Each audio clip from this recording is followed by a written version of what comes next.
दोस्तों आज हम बनाने वाले हैं पाव भाजी की एक नई रेसिपी। इसमें कुछ इंपॉर्टेंट स्टेप्स हैं जो मैं आपको बताऊंगा, जिससे आपकी पाव भाजी बहुत अच्छी बाज़ार जैसी बनेगी।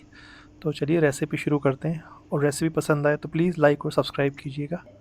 तो सबसे पहले हमें चाहिए कुकर। कुकर में मैंने लिए हुए हैं 3 मीडियम साइज़ के आलू। आलू को मैंने प्रॉपर्ली छील के इनको वॉश करके 2 बार पानी से फिर लिया हुआ है। अब मैंने लिया हुआ है 2 देसी मीडियम साइज़ के गाजर। अगर आपके पास देसी गाजर नहीं है तो आप डेली कैरेट भी यूज़ कर सकते हैं। मैंने यहाँ वो लिया हुआ है ब्रोकली। ब्रोकली के मैंने 6 फ्लोरेट्स लिए हुए हैं। तो आप आपके हिसाब से इसको कम ज़्यादा कर सकते हैं। और हाफ़ कटोरी हरे मटर।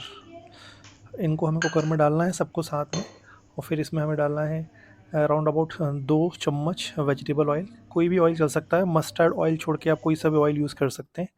तो मैंने 2 चम्मच तेल डाला है। वो तेल डालने के बाद अब मैंने डाला है इसमें आधा चम्मच नमक। हाँ, नमक डालने के बाद हम इसमें डालेंगे पानी। तो पानी आपको इतना लेना है कि सब्जियों को हमें प्रॉपर बॉईल करना है। तो मैं यहाँ पर पहले डाल रहा हूँ 1 गिलास पानी। मैं सब्जियों को देखूँगा कितना पानी उसमें आ रहा है। मुझे फुल नहीं करना है इसको, सब्जियों को मुझे पानी से ऊपर ही रखना है। तो मैं करीब-करीब से 1 से सवा गिलास के आसपास मैंने पानी डाला हुआ है इसमें। अब मैं इन सब्जियों को करूँगा मिक्स, जिसमें ऑयल, वाटर ठीक से मिक्स हो जाए। और अब इन सब्जियों को हमें मिला कर के इनका लगाना है, कुकर का हमें लगाना है ढक्कन।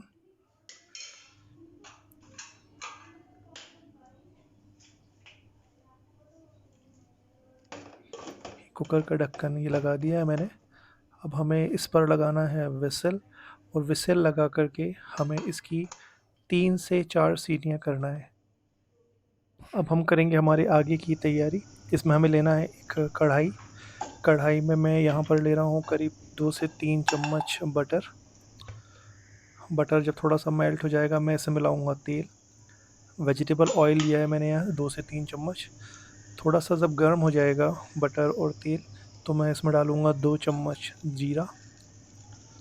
छोटी चम्मच है ये मसाले की, तो मैं 2 चम्मच के आसपास इसमें जीरा डाल रहा हूँ। अब मैं वेट करूँगा।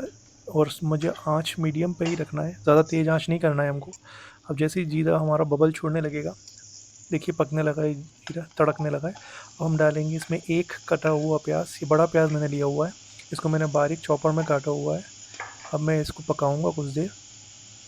मुझे इसको हल्का गोल्डन होने तक पकाना है। तो करीब 2 से 3 मिनट में मीडियम आंच में कुक हो जाएगा। ये देखिए कुक होना शुरू हो गया है। ये कुक हो गया है ऑलमोस्ट। अब मैं इसमें डालूँगा घर पर कटा हुआ अदरक और लहसुन, जो मैंने खलबत्ते में इनको पीसा हुआ है। ये लहसुन करीब 8 से 10 कली लहसुन। और हाफ 2 टुकड़े मैंने अदरक के लिए हुए हैं। अब मैं इनको मिक्स करूँगा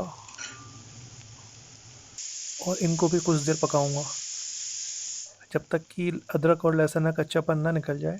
जैसे ही इनका कच्चापन निकल जाएगा, मैं इसमें डालूँगा एक बारीक कटा हुआ टमाटर। एक बड़ा टमाटर ये मैंने इसमें डाला है। अब टमाटर डालने के बाद हमें लेना है हमारा नेक्स्ट इंग्रेडिएंट, वो है शिमला मिर्च। एक मीडियम साइज़ की शिमला मिर्च को मैंने बारीक काटा हुआ है। अब मैं टमाटर, प्याज, अदरक लहसुन का पेस्ट और शिमला मिर्च इन सबको करूँगा मिक्स। मिलाने के बाद इनको मीडियम आंच पे मुझे पकाना है। मुझे तब तक इनको पकाना है जबकि शिमला मिर्च और टमाटर का कच्चापन ना निकल जाए और बिल्कुल ग्रेवी हमारी मैश करने लायक ना हो जाए। तो मैं अब इसको पकाने के लिए मीडियम आंच पे छोड़ दूंगा। मिक्स करने के बाद ये देखिए हमारा मिक्सचर तैयार है। अब ये कुक हो रहा है, तब तक हम हमारा आगे का प्रोसेस करेंगे।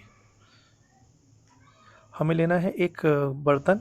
उसके ऊपर रखना है हमें छन्नी, जिसमें कि हम हमारी सब्जियों को ड्रेन करेंगे, जो कुकर में ऑलरेडी पक चुकी हैं। ये देखिए अब ये सब्जियां हमें अलग रखना है और उसका पानी हमें फेंकना नहीं है। इसका पानी हम हमारे इस मटेरियल में यूज़ करेंगे जो मिक्सचर बना हुआ है। तो अब देखिए ये भी हमारा मिक्सचर पक के तैयार हो गया है। सब्जियां धीरे धीरे तेल छोड़ने लगी हैं। टमाटर और शिमला मिर्च दोनों पक गए। अब हम डालेंगे मसाले। सबसे पहले हम डालेंगे इसमें करीब आधा चम्मच हल्दी।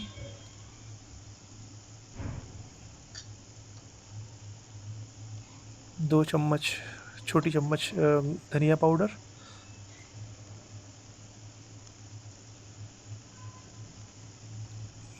आधा चम्मच गरम मसाला।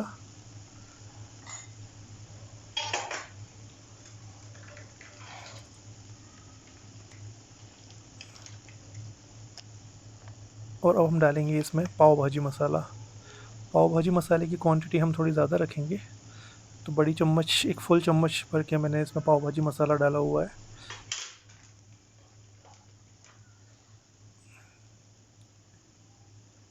अब इन सब मिक्सचर को हमें करना है मिक्स। इनको हमें ज़्यादा देर नहीं पकाना है, सिर्फ मिलाना है, जिससे कि ये मसाले पूरी तरीके से सब्जियों में मिल जाएं। देखिए मसाले हमारे मिल के तैयार हो गए। अब इनको हमें 1 या 2 मिनट ऐसे ही छोड़ देना है, जिससे कि मसाले पूरी तरीके से सब्ज़ी में उतर जाएं। ये देखिए मसाले पूरी तरीके से मिल चुके हैं। अब हम डालेंगे इसमें हमारी उबली हुई सब्जियां, जो हमने कुकर में से निकाली थी। ऑलरेडी इतनी पकी हुई हैं, देखिए अब कितना ज़्यादा पक चुके हैं प्रॉपरली। तो हमें इसको मिलाना है। मिलाने के बाद कुछ देर बाद हमें इसमें, अगर ऐसा लगता है कि पानी डालना है, देखिए काफ़ी ज़्यादा गाढ़ा हो गया ये, अब हम इसमें मिलाएंगे पानी। तो जो सब्जियों का हमने निकाला था वाटर, स्टॉक वाटर, उसको हम यूज़ करेंगे। तो इस पानी को आप आखिरी समय तक भी यूज़ कर सकते हैं। चेक कर सकते हैं आपको कितनी पतली चाहिए, जैसे कि देखिए मैंने अभी आधा कटोरी डाला हुआ है। अब मैं इसको मिक्स करूँगा, थोड़ा सा और मैं डालूँगा क्योंकि अभी भी टेक्सचर इसका बहुत थिक है, तो मैं थोड़ा सा और इसमें डालूँगा पानी। सब्जियों के इस पानी से बहुत अलग टेस्ट आता है पाव भाजी में, आप कभी इसको बनाकर देखिएगा। अब इसको मैं करूँगा पोटैटो मैशर से मैश। इसको मैं ज़्यादा पतला नहीं करूँगा, थोड़ा सा इसको अपन थिक ही रखेंगे। ये देखिए आप इसको चेक कर सकते हैं, आपके पास सब्ज़ी का पानी और भी रखा है, अगर आप चाहें तो उसको और पतला कर सकते हैं। फ़िलहाल मुझे ये ठीक लग रहा है। मैं इसको मिक्स करके इसका टेक्सचर देखूँगा। देखिए कितना बढ़िया टेक्सचर हो गया है इसका। तो हमें इसको कुक करना है। साइड को स्क्रैप करते हुए हम इसको कुछ देर कुक करेंगे।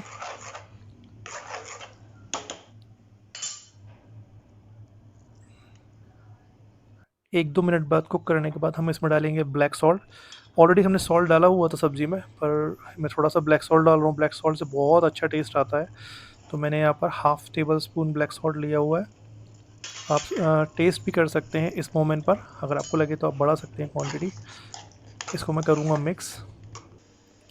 अब ब्लैक सॉल्ट के बाद मैंने लिया है 2 चम्मच अराउंड अबाउट ज़ीरा पाउडर।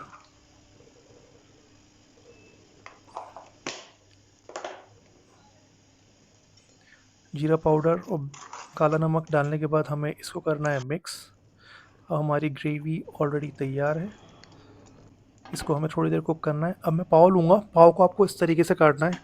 अगर आपके पास पाव का चाकू नहीं है, तो आपके पास एक दाँत जिनमें रहते हैं, ऐसे आरी जैसा चाकू रहता है, आप उसको यूज़ करिएगा और इस तरीके से पाव काटिएगा, तो बहुत प्रॉपर्ली कटते हैं। मैं आपको दिखाता हूँ, ये देखिए इस तरीके से।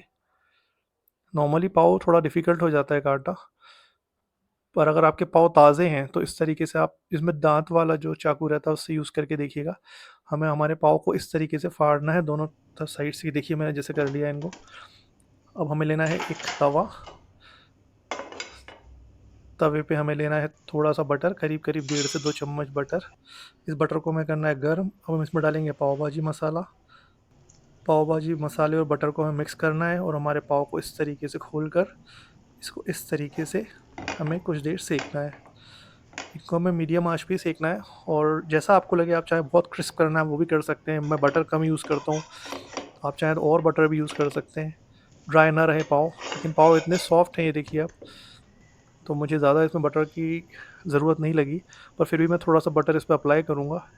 इस तरीके से नीचे बटर को मैं इस तरीके से लगा करके इसको तवे पे पलटाऊँगा, फिर मैं इनको तवे पे इस तरीके से रोल करूँगा। ये देखिए कैसे क्रिस्प सिकने लगे। तो ऑलमोस्ट 1 आध मिनट लगता है, ये पाव रेडी हो जाते हैं। इस तरीके से आप बाकी के पाव भी सेक सकते हैं, आपके हिसाब से जितने आपको लगते हों। ये पाव सिक कर के तैयार हैं। अब हम करेंगे हमारी पाव भाजी की प्लेटिंग। तो ये मैंने लिया हुआ है पाव भाजी, अनियन, टोमेटो।